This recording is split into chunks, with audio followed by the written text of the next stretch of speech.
30 to 40% lower than pre-COVID levels, and in areas like cardiovascular disease. But overall, I'd say the trend is positive. So are you saying that the lockdowns were ultimately harmful for our health? I think the signals that were sent that ultimately asked patients to stay away from the emergency room, stay away from hospitals, sent a very powerful message to patients not to get the care that they needed. May have been appropriate given the public health emergency, but over time what that does is creates a significant need for better treatments for these patients. Cancer patients that are diagnosed later tend to have worse outcomes. Similarly, for cardiovascular disease patients that don't get the therapies that they need. That in turn creates more burden on the healthcare systems over time. I think it's critical now, this time around, we ensure that patients can maintain their care even as the pandemic ebbs and flows over the coming months. Tell us about the radiogland treatment when it comes to cancer and the encouraging data you've seen there.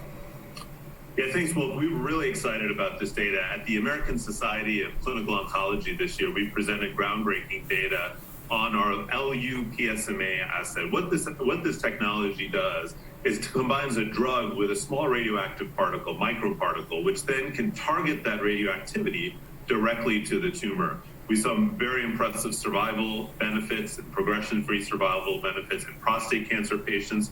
We've seen previously a similar effect on another cancer called neuroendocrine tumors.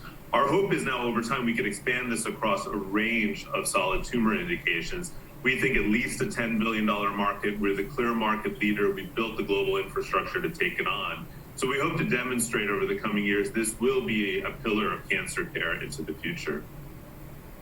Buzz, to what extent are you involved in production of vaccines? And can you be more so we can really supercharge the production and shipping of these mRNA vaccines in particular, get them faster into people's arms around the world?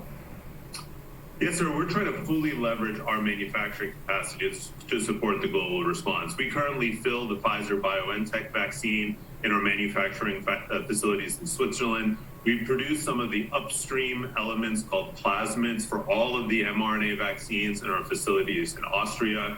We're also prepared to offer even more capacity. We had prepared to offer capacity for CureVac.